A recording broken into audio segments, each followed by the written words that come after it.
अस्सलाम वालेकुम dear students, मैं हूं Abdul Razzaq. Second year physics में chapter 19 dawn of modern physics में हम interaction of electromagnetic radiation with matter discuss कर रहे हैं। आज हमने स्टार्ट करना है थर्ड टाइप ऑफ इंटरेक्शन के साथ, जिसका नाम है पेयर प्रोडक्शन। तो चलते हैं अपने व्हाइट बोर्ड की तरफ। लेक्चर 8.12। डियर स्टूडेंट्स, हम chapter 19 dawn of modern physics में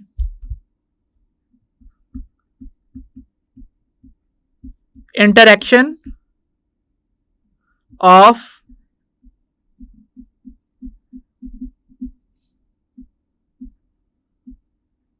electromagnetic रेडिएशन विद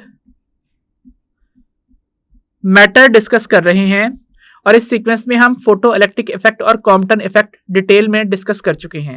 आज इसी सीक्वेंस में हमने थर्ड फिनोमिनन डिस्कस करना है, जिसका नाम है पेयर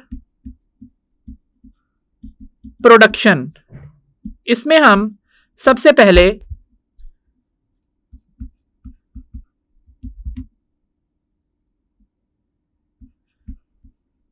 इंट्रोडक्शन की हेडिंग डिस्कस कर लेते हैं। प्रीवियसली हमने फोटो इलेक्ट्रिक इफेक्ट डिस्कस किया, जिसके लिए एक लो एनर्जी फोटोन रिक्वायर्ड होता है, जिसकी एग्जांपल्स हैं इंफ्रारेड, विजिबल और ultraviolet portion of electromagnetic radiation. और इस दौरान कोई भी फोटोन जो किसी इलेक्ट्रॉन से टकराता है वो कंप्लीटली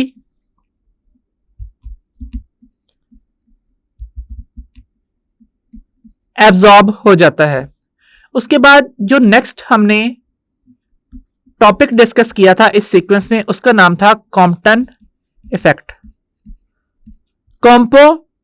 कॉम्पटन इफेक्ट में comparatively higher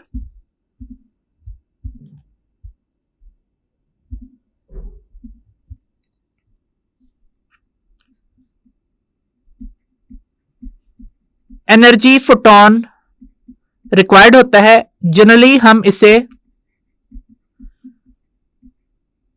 intermediate energy photon भी रेफर करते हैं। इसकी एग्जांपल्स हैं एक्स रेज और गैमा रेज। दैट मीन्स इन फोटॉन्स की एनर्जी इस कदर हाई है कि ये किसी इलेक्ट्रॉन में कंप्लीटली एब्जॉर्ब नहीं हो पाती, और उस सूरत में पार्शियल एब्जॉर्प्शन होती है एनर्जी की।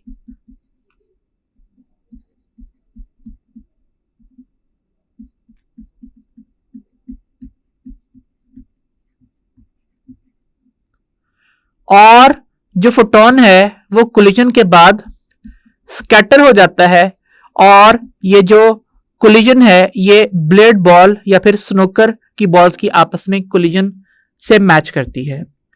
इसी सीक्वेंस में आज हम थर्ड टॉपिक पढ़ने जा रहे हैं, जिसका नाम है पेयर प्रोडक्शन। तो अब हम आते हैं पेयर प्रोडक्शन की तरफ। पेयर प्रोडक्शन में एक हाई एनर्जी फोटोन, जिसे generally very high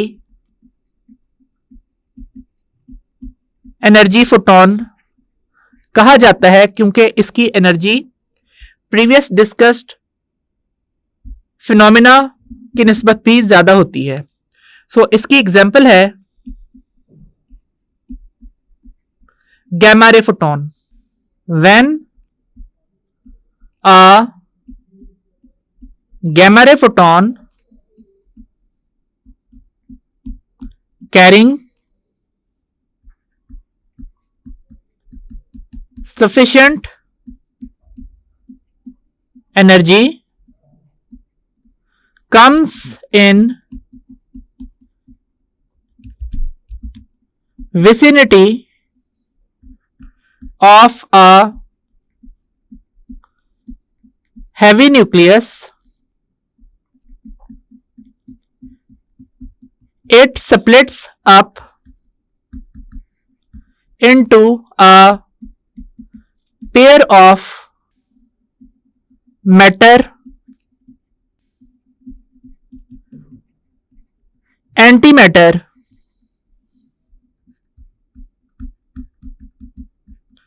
particles. Excess energy of the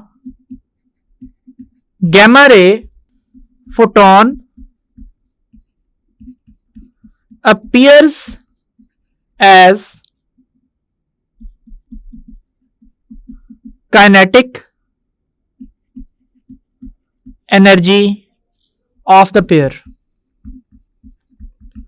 सो हमने यहां पे ये बात कही कि जब कोई गैमा रे फोटॉन जिसके पास एनफ एनर्जी हो वो किसी हैवी न्यूक्लियस की विसिनिटी में आता है एम्प्टी स्पेस में, तो क्या होता है, ये स्प्लिट अप हो जाता है एक पेयर में जिसके अंदर मैटर एंटी मैटर पार्टिकल्स मौजूद होते हैं, और जो रिमेनिंग एनर्जी है गैमा रे फोटॉन की वो पेयर के पार्टिकल्स की काइनेटिक एनर्जी के तौर पे अपेयर हो जाती है। इसमें जो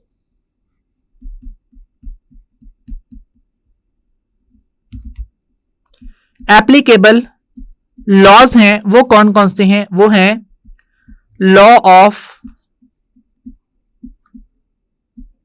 conservation of number 1 energy, number 2 mass, और ये दोनों इंटरकन्वर्टेबल हैं। E is equal to M C square के मुताबिक मैस और एनर्जी एक दूसरे में कन्वर्ट हो सकते हैं। सो मिला के हम इसको law of conservation of energy mass कह सकते हैं। नंबर 3 चार्ज और नंबर 4 है मोमेंटम। ये बेसिक कंजर्वेशन प्रिंसिपल्स हैं नेचर के और ये कभी वॉलेट नहीं होते किसी भी प्रोसेस में। अब यहां पे हम बुक में डिस्कस की गई एग्जांपल की बात कर लेते हैं। सबसे पहले ये रिप्रेजेंट किया गया है कि एक high energy gamma ray photon जिसकी energy E is equal to H F या फिर एच सी बाय लेमडा के इक्वल है, वो ट्रेवल करता हुआ स्पीड ऑफ लाइट से किसी हैवी न्यूक्लियस की विसिनिटी में आता है।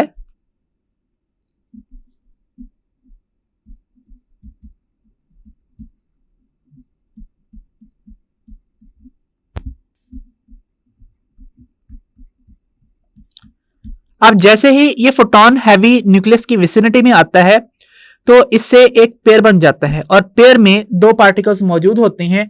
एक पार्टिकल है इलेक्ट्रॉन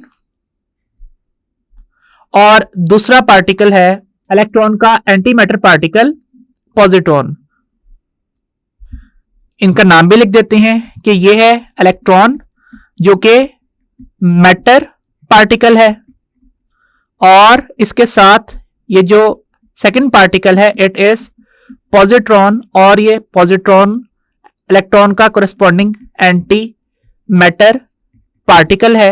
अब अगर इलेक्ट्रॉन अपवर्ड एक सर्टेन वेलोसिटी से मूव करना स्टार्ट करता है तो यहां पे जो पॉजिट्रॉन है वो डाउनवर्ड एक सर्टेन वेलोसिटी से मूव करना स्टार्ट कर देता है। सो इस वजह से चूंकि यहां पे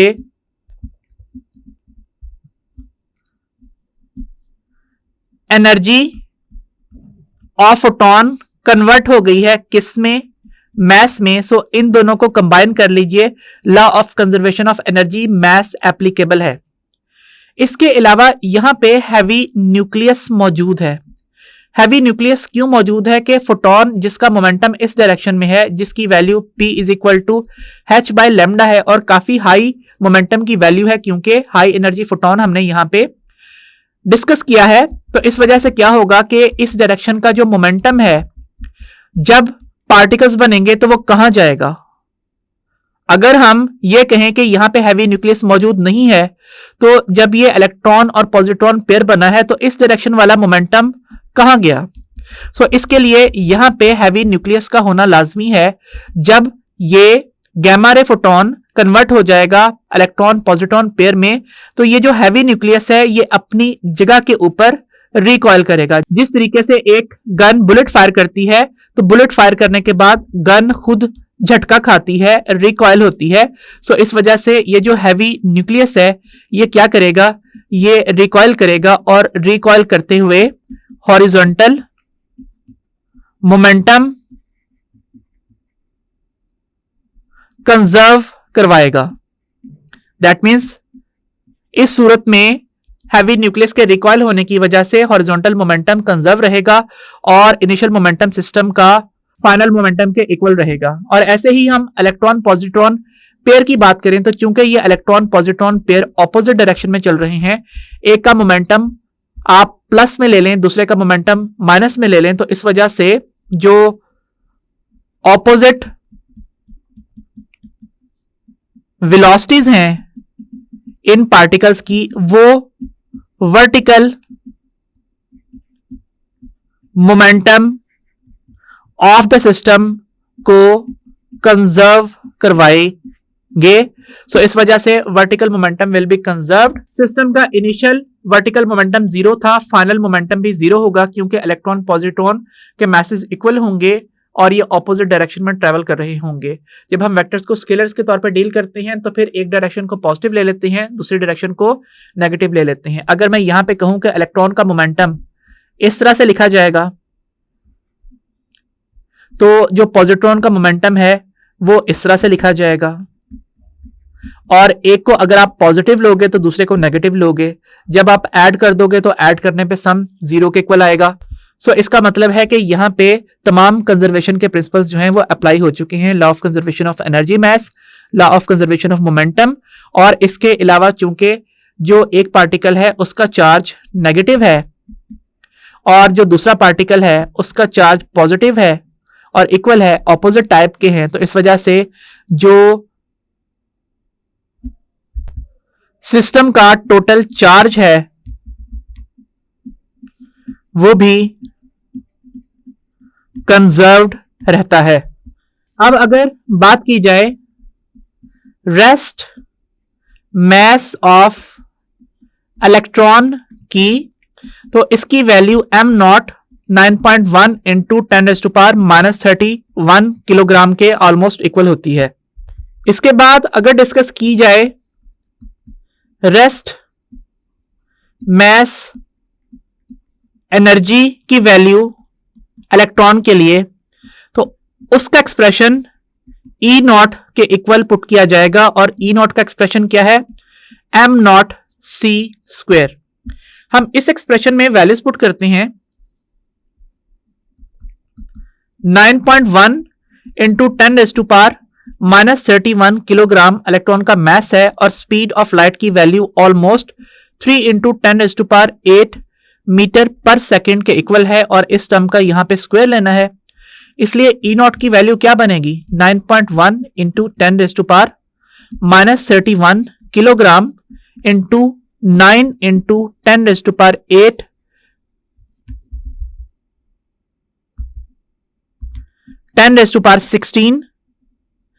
मीटर स्क्वायर पर second square. That means E0 is equal to 9.1 into 9 into 10⁻⁻31 into 10⁻16 kilogram metre square पर सेकेंड स्क्वायर, या फिर E0 is equal to 9 9s are 81 and 0.1 9s are 0.9, so 81.9 into 10⁻⁻31 plus 16 joules हम ये बात जानते हैं कि किलोग्राम मीटर स्क्वायर पर सेकंड स्क्वायर को इस तरह भी लिखा जा सकता है, किलोग्राम मीटर पर सेकंड स्क्वायर इनटू मीटर। और हम ये बात जानते हैं कि expression F is equal to MA से जूल किलोग्राम मीटर पर सेकंड स्क्वायर के इक्वल होता है, इसलिए इस टर्म की जगह पे न्यूटन लिखा जा सकता है। सो ये एक्सप्रेशन न्यूटन मीटर बन जाएगा। और further expression W is equal to F dot D को यूज करते हुए हम न्यूटन मीटर को रिप्लेस कर रहे हैं जूल से। सो इस वजह से ये यूनिट जूल के इक्वल आ गया है। अब हम ये बात भी जानते हैं कि 1 इलेक्ट्रॉन वोल्ट 1.6 इंटू 10⁻⁻19 जूल्स के इक्वल होता है। तो इस वजह से 1 जूल किसके इक्वल होगा? 1 ओवर 1.6 इंटू 10⁻⁻19 इलेक्ट्रॉन वोल्ट्स के। सो इस 1 जूल की वैल्यू यहां पे सब्स्टिट्यूट कर दें तो जो E नॉट का एक्सप्रेशन है वो बन जाएगा E not is equal to 81.9 into 10⁻⁻15 और जूल की जगह पे क्या लिखना है? 1 ओवर 1.6 इंटू 10⁻⁻19 इलेक्ट्रॉन वोल्ट्स, या फिर E not is equal to 81.9 into 10⁻⁻15 और ये टर्म 6.25 इंटू 10⁻18 के इक्वल आती है। सो अब हमने क्या करना है, यहां पे 81.9 को 6.25 से मल्टीप्लाई कर लेना है और 10⁻⁻15 में हमने +18 की टर्म पुट कर देनी है, जिसकी वजह से जो आंसर है वो होगा। इन पहली दो टर्म्स का जो प्रोडक्ट है वो 511.875 इंटू 10⁻³ इलेक्ट्रॉन वोल्ट्स के इक्वल बनेगा। हम इस टर्म को इस तरह भी लिख सकते हैं, E not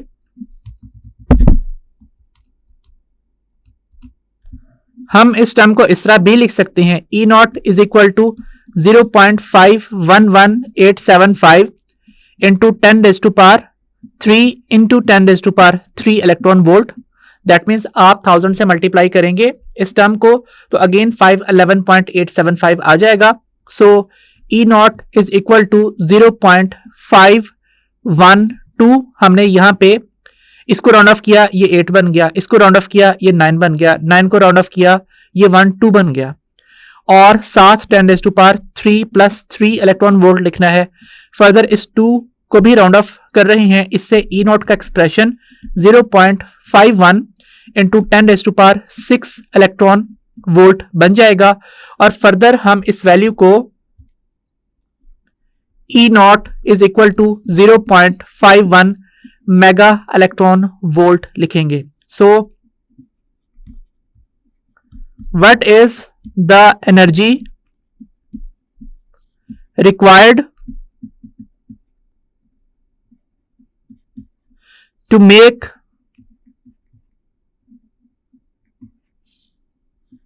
an electron? So electron बनाने के लिए कितनी एनर्जी चाहिए? इसकी वैल्यू है 0.51 मेगा इलेक्ट्रॉन वोल्ट, और चूंकि पॉजिट्रॉन भी सेम इतना ही मैस रखता है तो उसके लिए कितनी एनर्जी चाहिए? उसके लिए भी सेम इतनी ही एनर्जी चाहिए, 0.51 मेगा इलेक्ट्रॉन वोल्ट। और इसके अलावा अगर पूछा जाए कि what is the energy required to make an electron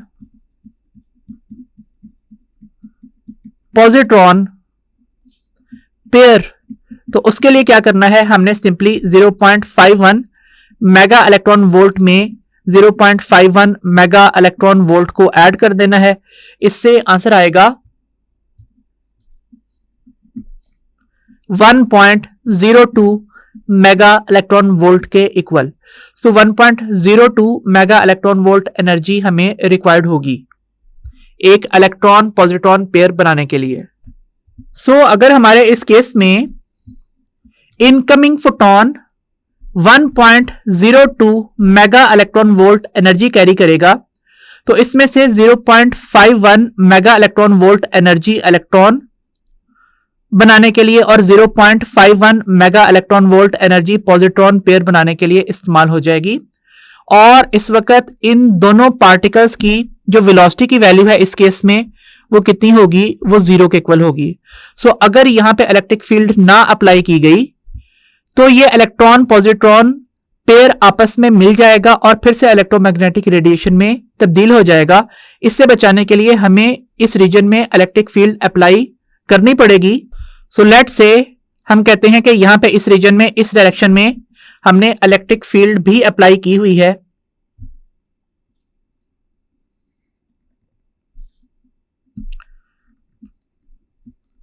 ये इलेक्ट्रिक फील्ड की डायरेक्शन है और हम ये बात जानते हैं कि इलेक्ट्रोस्टैटिक फोर्स का expression F E is equal to Q E के इक्वल होता है। और चूंकि electron negative type of charge carrier है, इस वजह से उसके ऊपर एक्सर्ट होने वाली electrostatic force minus E into E बन जाएगी। That means electron electric field के ऑपोजिट डायरेक्शन में इलेक्ट्रोस्टैटिक फोर्स फील करता है। और इसके अलावा अगर हम बात करें पॉजिट्रॉन की, तो उसका चार्ज चूंकि प्लस ई के इक्वल है, इस वजह से वो जो फोर्स एक्सपीरियंस करता है वो इलेक्ट्रिक फील्ड की डायरेक्शन में ही होती है। सो इस सूरत में हमें यहां पे इलेक्ट्रिक फील्ड लाजमी अप्लाई करनी पड़ेगी अगर हम इस इलेक्ट्रॉन पॉजिट्रॉन पेयर को सेपरेट करना चाहते हैं। तो इसके अलावा अगर हम जो इनकमिंग फोटोन है उसको थोड़ी सी ज्यादा एनर्जी दे दें, that means for example 1.10 mega electron volt energy provide कर दें, तो इस सूरत में 0.51 mega electron volt energy electron form करने के लिए, 0.51 mega electron volt energy positron form करने के लिए इस्तेमाल होगी।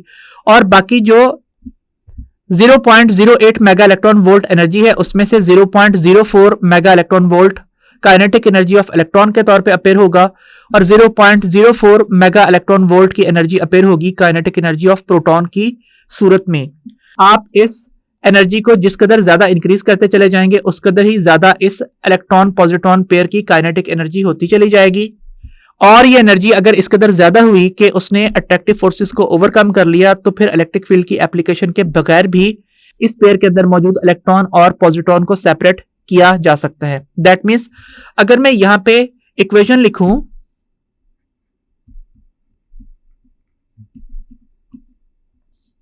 Of law of conservation of energy की, तो इस सूरत में हमें क्या लिखना है, हमें लिखना है energy of gamma ray photon is equal to energy required to produce electron plus energy required to produce positron plus kinetic energy of electron plus kinetic energy of positron। That means हम simply इसको लिख सकते हैं energy of photon is equal to energy required for pair production, जिसमें electron positron दोनों शामिल हैं, plus kinetic energy of the particles,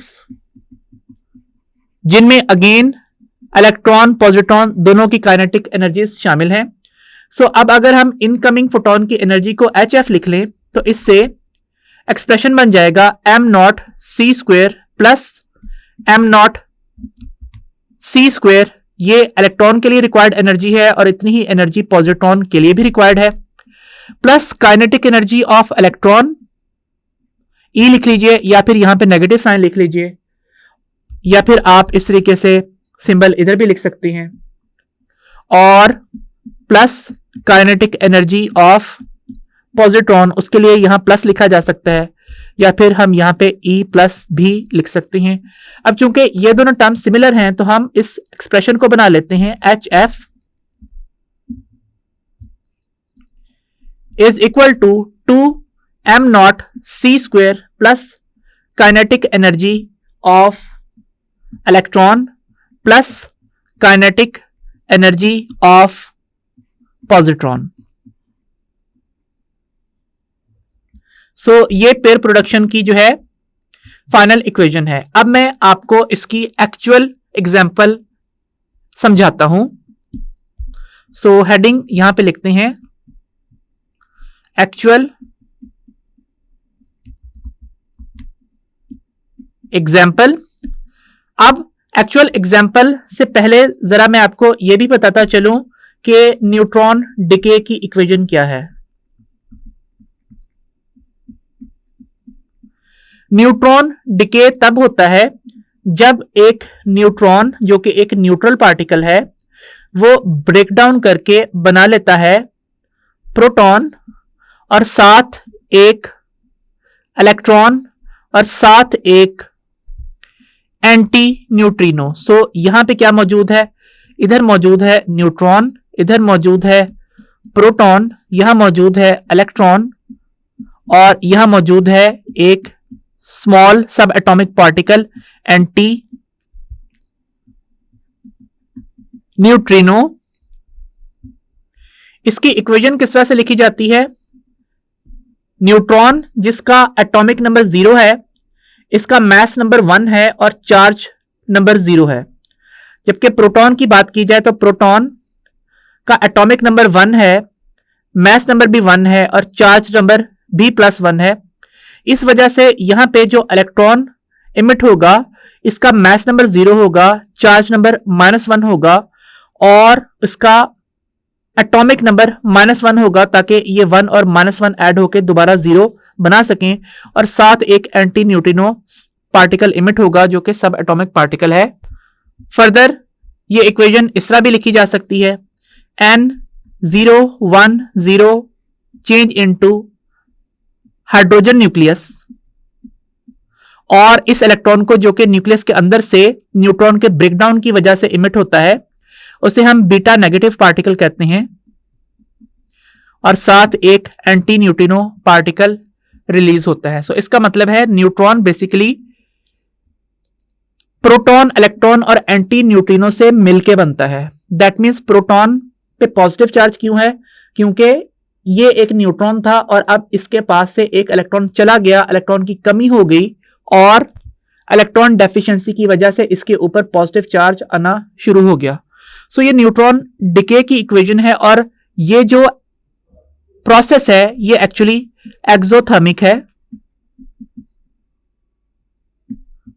that means इस दौरान एनर्जी रिलीज होती है। फर्स्ट एमसीक्यू है, a gamma ray photon of energy 3 mega electron volt splits up into an electron positron pair in the vicinity of a heavy nucleus. What must be the kinetic energy of each particle of the pair?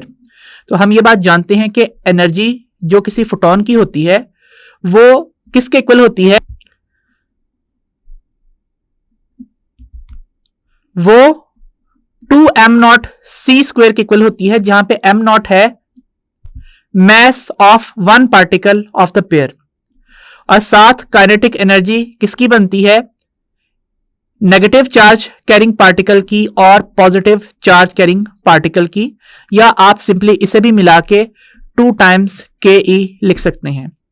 अब यहां पे यह बात बताई गई है कि incoming gamma ray photon की एनर्जी 3 मेगा इलेक्ट्रॉन वोल्ट है, और हम प्रीवियसली ये बात पढ़ चुके हैं कि E naught is equal to M naught C square में अगर इलेक्ट्रॉन के लिए वैल्यू 9.1 इंटू 10⁻⁻31 किलोग्राम पुट करें और सी की वैल्यू 3 इंटू 10⁸8 मीटर पर सेकेंड पुट करें और इस टर्म का स्क्वायर हो, तो जो ई नॉट का आंसर है वो क्या आता है? वो आता है 81.9 इंटू 10⁻⁻15 जूल्स। और अगर हम इस वैल्यू को 1.6 इंटू 10⁻⁻19 जूल्स पर इलेक्ट्रॉन वोल्ट से डिवाइड कर दें तो ये आंसर 0.51 मेगा इलेक्ट्रॉन वोल्ट के इक्वल आता है। तो यहां पे फिर 2 E naught that means 2 times M naught C square किसके इक्वल आएगा? ये 2 टाइम्स 0.51 मेगा इलेक्ट्रॉन वोल्ट के इक्वल आएगा और इसका आंसर 1.02 मेगा इलेक्ट्रॉन वोल्ट होगा। सो इस 3 मेगा इलेक्ट्रॉन वोल्ट में से 1.02 मेगा इलेक्ट्रॉन वोल्ट एनर्जी जो है वो पेयर जनरेट करने के लिए, प्रोड्यूस करने के लिए इस्तेमाल हो जाएगी। और अब जो रिमेनिंग एनर्जी है 3.00 mega electron volt minus 1.02 mega electron volt, that means 10 में से 2 माइनस करें तो 8 आता है, 9 में से 0 माइनस करें तो 9 और 2 में से 1 माइनस करें तो 1 बनता है।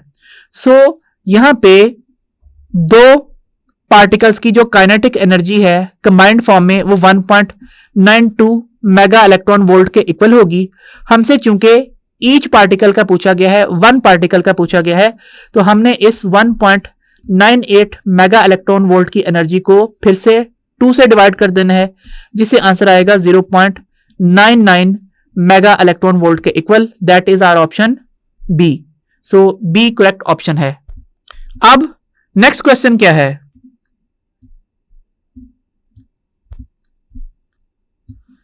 नेक्स्ट क्वेश्चन है what is rest mass of a proton. Next question है what is rest mass energy of a proton. तो सबसे पहले हम प्रोटॉन का रेस्ट मास लिख लेते हैं। इसकी वैल्यू याद होनी चाहिए, ये वैल्यू है 1.67262 इंटू 10⁻⁻27 किलोग्राम। अब इससे कोरिस्पॉन्डिंग एनर्जी की वैल्यू कितनी है? तो उसके लिए हम E naught is equal to M naught C square का एक्सप्रेशन यूज कर लेते हैं। एम नॉट की वैल्यू 1.67262 इंटू 10⁻⁻27 किलोग्राम के लिए किलोग्राम के इक्वल है और सी की वैल्यू 3 इंटू 10⁸8 मीटर पर सेकेंड है और इसका स्क्वायर लेना है हमने यहां पे। तो इस वजह से जो ई नॉट का आंसर है वो 1.67262 into 10⁻⁻27 kilogram multiplied with 9 into 10⁻16 metre square पर सेकेंड स्क्वायर के इक्वल आएगा।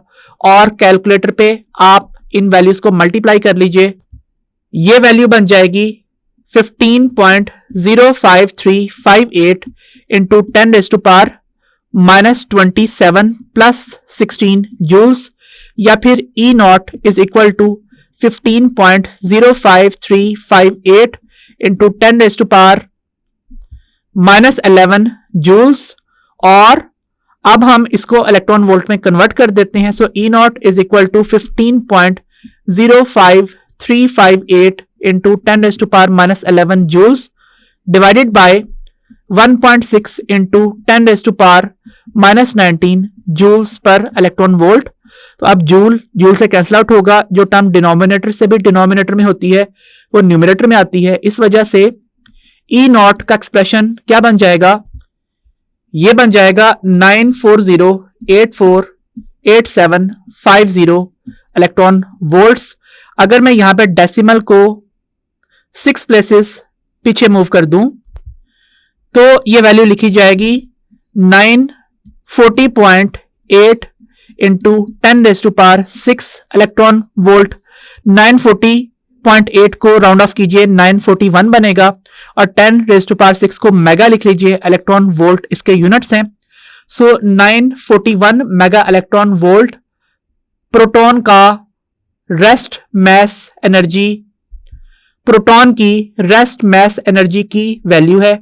अगर आप न्यूट्रॉन के लिए ये वैल्यू सॉल्व करेंगे तो न्यूट्रॉन का रेस्ट मास 1.67493 इंटू 10⁻⁻27 किलोग्राम है। उस सूरत में आंसर 942 मेगा इलेक्ट्रॉन वोल्ट आएगा। अब अगर पूछा जाता कि प्रोटॉन एंटी प्रोटॉन पेयर बनाने के लिए मिनिमम एनर्जी कितनी चाहिए, तो फिर आपने 941 को 2 से मल्टीप्लाई कर देना था, फिर आंसर 1118 मेगा इलेक्ट्रॉन वोल्ट के इक्वल। अगर आपसे पूछा जाता कि प्रोटॉन एंटी प्रोटॉन पेयर बनाने के लिए कितनी एनर्जी चाहिए, तो उसके लिए आपने 941 मेगा इलेक्ट्रॉन वोल्ट को 2 से मल्टीप्लाई कर देना था, तो उसका आंसर तकरीबन 1882 मेगा इलेक्ट्रॉन वोल्ट आना था। और न्यूट्रॉन एंटी न्यूट्रॉन पेयर के लिए पूछा जाता कि मिनिमम एनर्जी कितनी चाहिए, तो आप फिर 942 को 2 से मल्टीप्लाई कर देते, तो उस सूरत में आंसर आ जाता 1884 मेगा इलेक्ट्रॉन वोल्ट। तो ये मिनिमम एनर्जी है। ऑब्वियसली अगर आप इसे ज्यादा एनर्जी नहीं देंगे और इलेक्ट्रिक फील्ड भी अप्लाई नहीं करेंगे, तो ये मैटर और एंटी मैटर के पार्टिकल्स फिर से कंबाइन हो जाएंगे अगर वो चार्ज कैरी करते हैं। तो जाहिर बात है न्यूट्रॉन चार्ज कैरी नहीं करता, एंटी न्यूट्रॉन भी चार्ज कैरी नहीं करता, इस वजह से वो खुद से कंबाइन नहीं होंगे। लेकिन चार्ज पार्टिकल जैसे प्रोटॉन इलेक्ट्रॉन वगैरह के केस में इनको सेपरेट करने के लिए या तो इलेक्ट्रिक फील्ड अप्लाई करनी पड़ती है या फिर एनफ काइनेटिक एनर्जी इनके पास होनी चाहिए ताकि प्रोडक्शन के बाद वो एक दूसरे से दूर जा सकें और दोबारा मिलकर एक दूसरे को डिस्ट्रॉय ना कर दें। नेक्स्ट क्वेश्चन है, a gamma ray photon of energy 3000 mega electron volt splits up into proton antiproton pair in the vicinity of a heavy nucleus. What must be kinetic energy of each particle of the pair? तो again हमें यह बात पता है कि जो photon की energy है वो सबसे पहले rest mass energy of proton plus rest mass energy of neutron plus kinetic energy of proton and kinetic energy of anti proton के तौर पे अपेयर होगी। अब अगर 3000 मेगा इलेक्ट्रॉन वोल्ट वैल्यू है इनकमिंग फोटोन की एनर्जी की, और प्रीवियस एमसीक्यू में हम ये बात पढ़ चुके हैं कि एक प्रोटॉन बनाने के लिए 941 मेगा इलेक्ट्रॉन वोल्ट एनर्जी चाहिए और उसका anti matter particle anti proton बनाने के लिए भी इतनी ही एनर्जी चाहिए, तो उस सूरत में क्या होगा कि रिमेनिंग एनर्जी फिर दो पार्टिकल्स की काइनेटिक एनर्जी के तौर पे अपेयर होगी। और इस सूरत में हम पेयर की बात कर रहे हैं, तो सिंपली 3000 मेगा इलेक्ट्रॉन वोल्ट किसके इक्वल आ जाएगा, वो आ जाएगा 1882 मेगा इलेक्ट्रॉन वोल्ट के इक्वल। और अगर हमें दो पार्टिकल्स की काइनेटिक एनर्जी फाइंड करनी हो तो इस टर्म को इक्वेशन की लेफ्ट साइड पे ले जाइए, सब्ट्रैक्ट हो जाएगी और इक्वेशन बनेगी 9000 mega electron volt minus 1882 mega electron volt is equal to kinetic energy of the pair. So इस सूरत में आंसर आएगा 1118 मेगा इलेक्ट्रॉन वोल्ट, लेकिन ये पेयर की टोटल काइनेटिक एनर्जी है।